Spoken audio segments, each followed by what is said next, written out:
देखिए, मैं आपके दर्शकों को यहाँ पे थोड़ा सा याद दिलाना चाहता हूँ कि कश्मीर में शिकंजा कसा गया आर्टिकल 370 जाने के बाद। जब ये यूनिफाइड हेडक्वार्टर्स काम करना शुरू किया under the ministry of home affairs, तो सक्सेस रेट जो था बहुत ज्यादा बढ़ गया, ऑलमोस्ट 80 to 85% बढ़ गया, जो पहले शायद 20, 30, 40% हुआ करता था, क्योंकि कोऑर्डिनेशन की कमी थी बिटवीन वेरियस एजेंसीज। उसके बाद उन्होंने शिफ्ट करना शुरू किया। पहले रजौरी पुंछ किया, जहाँ पे पहले डांगरी हुआ, फिर कांडी हुआ, बट्टा दूनिया हुआ, फिर रियासी आए, और अभी फाइनली जम्मू शिफ्ट किया। यहाँ मैं एक बहुत महत्वपूर्ण बात ये बताना चाहता हूँ आप लोगों सारे दर्शकों को कि जम्मू का ये जो इलाका है, जो कठुआ डिस्ट्रिक्ट से शुरू होकर जम्मू डिस्ट्रिक्ट तक आता है, ये ट्रेडिशनल माइग्रेशन रूट्स हैं हमारे गुज्जर बकरवाल के, जो हर साल सर्दियों और गर्मियों में ऊपर नीचे आने के लिए इस्तेमाल करते हैं। और इन्फिल्ट्रेशन के लिए पाकिस्तान के जो ISI एजेंट्स थे, उनकी भी रेकी बड़ी स्ट्रांग थी, और उन्होंने भी बोला कि यही रूट्स एक्सीलेंट है, रूट्स हैं जो शुरू होते हैं कठुआ जम्मू से,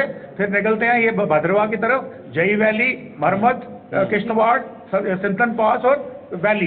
तो ये रूट्स हमेशा एक्टिव थे, परंतु यहाँ पे उनको एक्टिविटी करने की जरूरत नहीं थी, वो उन्होंने अभी एक्टिवेट करी है। इसलिए हमें लग रहा है कि सारा का सारा मामला यहाँ शिफ्ट हुआ है। अभी ये तो पिछले 4-5 दिन से जो डॉक्टर धीमान साहब, पहले सनियाल में हुआ, अभी साफिया में, आज घाटी हाइट्स में चल रहा है। इसके बारे में आपको एक छोटी सी इन्फॉर्मेशन मैं ये बताना चाहता हूँ कि जो हमारी सिक्योरिटी एजेंसीज हैं, हमारी इंटेलिजेंस एजेंसीज हैं, वो इस वक्त बहुत प्रोएक्टिव हैं।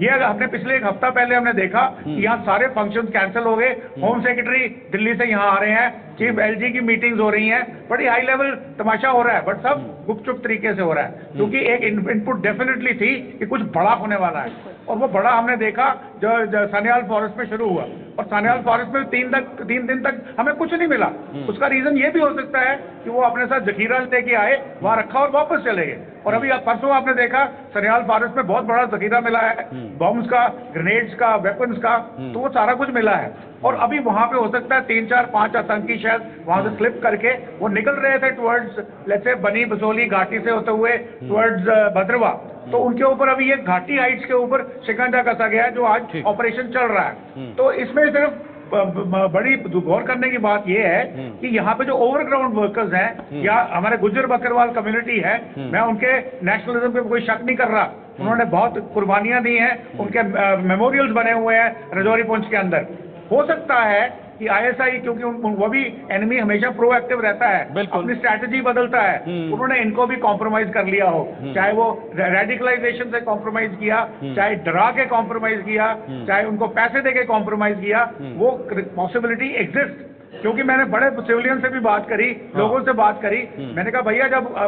इन्फिल्ट्रेटर आएगा, टेररिस्ट आएगा, वो तो आर्मी और पुलिस से बचता हुआ आएगा, पर आप लोगों से कैसे बच सकता है? आप जो सिविलियन उस इलाके में रहते हो, कहते जी उनकी शक्लें सूरतें एक जैसी हैं, पहनावा एक जैसा है। मैंने कहा उसके बावजूद उनका एक्सेंट तो एक जैसा नहीं है, एक्सेंट तो डिफरेंट है, तो आपको पता होना चाहिए। तो आपको उस वक्त इन्फॉर्मेशन देनी चाहिए सिक्योरिटी फोर्सेस को। उसके लिए गवर्नमेंट को चाहिए कोई हेल्पलाइन या कोई ऐसा मैकेनिज्म बनाए कि कोई सिविलियन अगर किसी को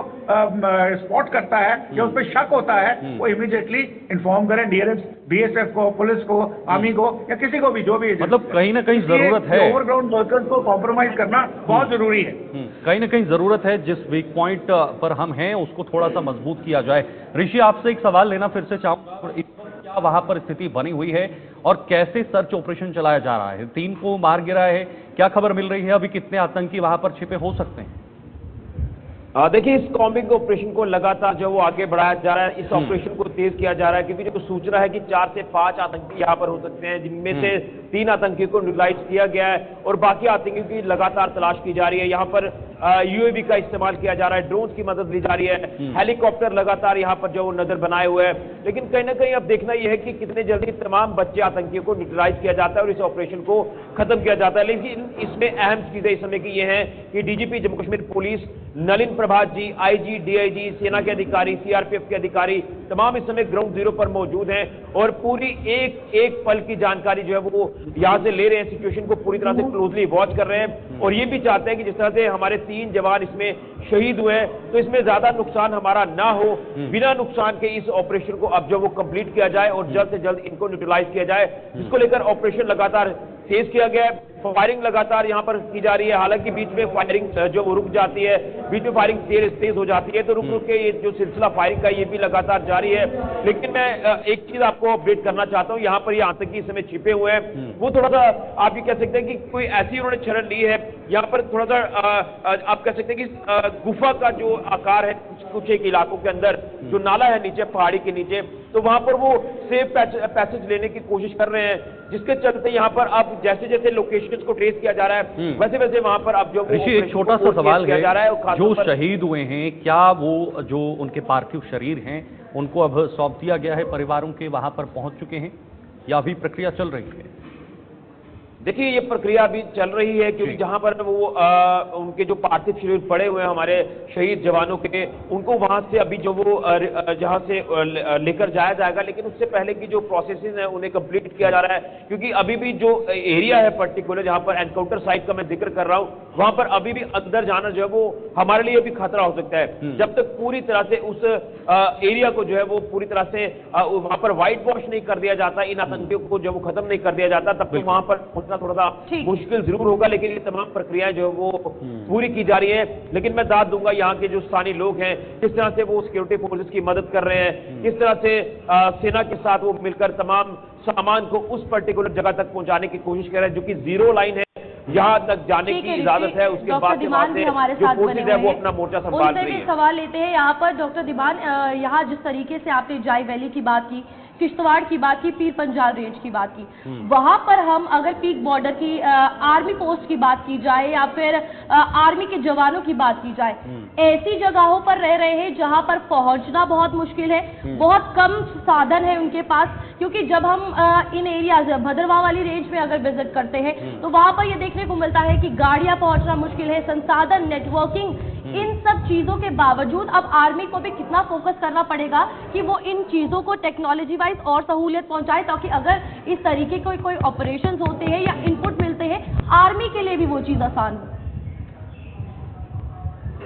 देखिए आपने बिल्कुल सही कहा, क्योंकि ये बहुत ही डिफिकल्ट टेरेन है, यहाँ पे छुपना बहुत आसान है और यहाँ पे उनको लोकेट करना बहुत मुश्किल है। और अगर आपको 2 महीने पहले या 3 महीने पहले की जो ऑपरेशन रामबन और डोडा डिस्ट्रिक्ट में हुए थे, अगर आपको याद हो तो उस वक्त बताया गया था कि यहाँ पे इस वक्त जो आर्मी के जो इन्फिल्ट्रेटर्स हैं, जो टेररिस्ट हैं, ये नॉर्मल टेररिस्ट नहीं है, ये पाकिस्तान के पैरा कमांडोज हो सकते हैं या उनके कमांडो फोर्स हो सकती है, क्योंकि उनका टैक्टिक्स, उनके वेपन्स, उनके जो कम्युनिकेशन इक्विपमेंट और जिस तरीके से वो ऑपरेट कर रहे थे, वो एक ट्रेंड आदमी ही कर सकता है जो कमांडो ट्रेनिंग में माहिर हो, तो हो सकता है वो वैसे हों। तो यहाँ पे भी उस चीज को काउंटर करने के लिए हमने भी अपनी तरफ से बहुत जबरदस्त इंतजाम किए हैं। जहां तक कि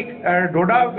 भद्रवाह ऑनवर्ड जितनी भी जगह है वो राष्ट्रीय राइफल्स ने कवर कर रखी है, वहां की चिंता हमें नहीं है, क्योंकि अब ये टेररिस्ट वहां नहीं पहुंच सकते, क्योंकि अभी जो कठुआ डिस्ट्रिक्ट है ये एक थोड़ा सा सॉफ्ट एरिया था, रादर यहाँ की जो डिप्लॉयमेंट थी वो हटा के चाइना बॉर्डर पे भेजी गई थी, उसकी वजह से यहाँ पे थोड़े से गैप्स हैं। पर अभी आपके जो नए डीजीपी साहब आए हैं, ललित प्रताप साहब, वो मैं आपके दर्शकों को बता दूं कि ये जो आंध्र प्रदेश में थे और वहां पे जब नक्सल की प्रॉब्लम आई थी तो ये उस फोर्स के इंचार्ज थे, और आज आंध्र प्रदेश में नक्सल बिल्कुल नहीं है और ये बिल्कुल एक्सपीरियंस है, इनको पता है टेररिस्ट से कैसे लड़ना है और ये खुद ग्राउंड जीरो के ऊपर है। ये हमारे लिए बहुत बड़ी उपलब्धि है। बिल्कुल, उम्मीद है कि ज्यादा मैं आर्मी के बारे में आपको नहीं बताऊंगा क्योंकि क्लासिफाइड इन्फॉर्मेशन होती है, पर हमारे भी यहाँ पैरा कमांडोज और राइट तरीके में राइट किस्म के वेपन्स, राइट किस्म की सर्वेलेंस डिवाइसेस सब मौजूद है और वो इस पर लगी हुई हैं। और दूसरा इंपॉर्टेंट पॉइंट मैं जरूर ये बताना चाहता हूँ कि हमारे सिविलियंस भी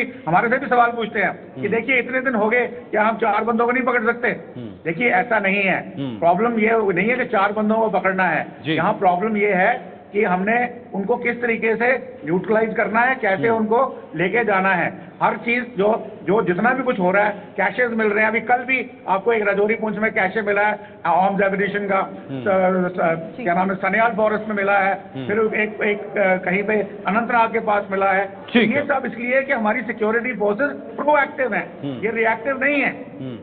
ऑलमोस्ट 90% प्रोएक्टिव से चल रही है, इसलिए उनको वो लोग पकड़ में आ रहे हैं। अब इसमें जो 10% बाकी जो जनता की भागीदारी है, जो बहुत जरूरी है इस लड़ाई में, जो टेररिज्म के अगेंस्ट जो लड़ाई लड़ रहे हैं, जो मिलिट्री या पुलिस का जो काम होता है वो एक लेवल तक होता है 85%, 90%, उसके बाद 10% ठीक है सर, बहुत बहुत शुक्रिया आपका डॉक्टर धीमान साहब, हमारे साथ जुड़ने के लिए बहुत। Please like and subscribe.